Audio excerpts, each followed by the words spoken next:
Hello കൂട്ടുകാരെ, ഇന്നലെ മുതൽ നല്ല മഴയായിരുന്നു അല്ലേ? പുറത്തിറങ്ങാൻ വയ്യാത്ത ഇരുന്നപ്പോഴാണ് ടീച്ചർ അയച്ചു തന്നൊരു പരീക്ഷണം ചെയ്യാമെന്ന് വെച്ചത്. മഴ അളക്കുന്നതിനുള്ള മഴപാതിനി.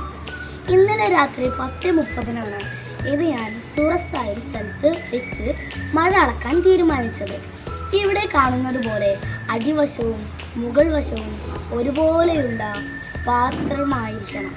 ഇത് തുറസ്സായ സ്ഥലത്ത് 24 മണിക്കൂറാണ് വെക്കേണ്ടത്. ശേഷം ഒരു സ്കെയിൽ ഉപയോഗിച്ച് അളക്കുക. അവയുടെ അളവ് കണ്ടെത്താം.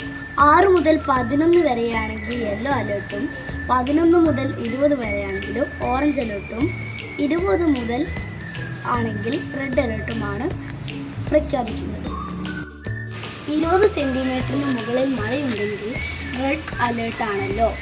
ഇന്ന് മലപ്പുറം ജില്ലയിൽ റെഡ് അലേർട്ട് പ്രഖ്യാപിച്ചിട്ടുള്ളത്. അതിനാൽ അത്രയും മഴ ഇന്ന് ലഭിച്ചോ എന്ന് നമുക്ക് പരിശോധിക്കാം. അതിനായി 24 മണിക്കൂറാണ് ഇത് വെക്കേണ്ടത്. അതിനാൽ രാത്രി 10:30 നമുക്കിത് 24 മണിക്കൂറിന് ശേഷം മഴപാതിനി എടുത്തു നോക്കിയപ്പോൾ ഇങ്ങനെയാണ് കാണാൻ കിട്ടിയത്. നമുക്കിതൊന്ന് അളന്നു നോക്കാം.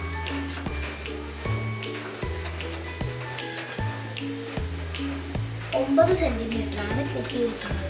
എന്ന് വെച്ചാൽ ഇതിലളക്കുമ്പോൾ യെല്ലോ അലേർട്ടാണ് ലഭിച്ചിട്ടുള്ളത്. നന്ദി.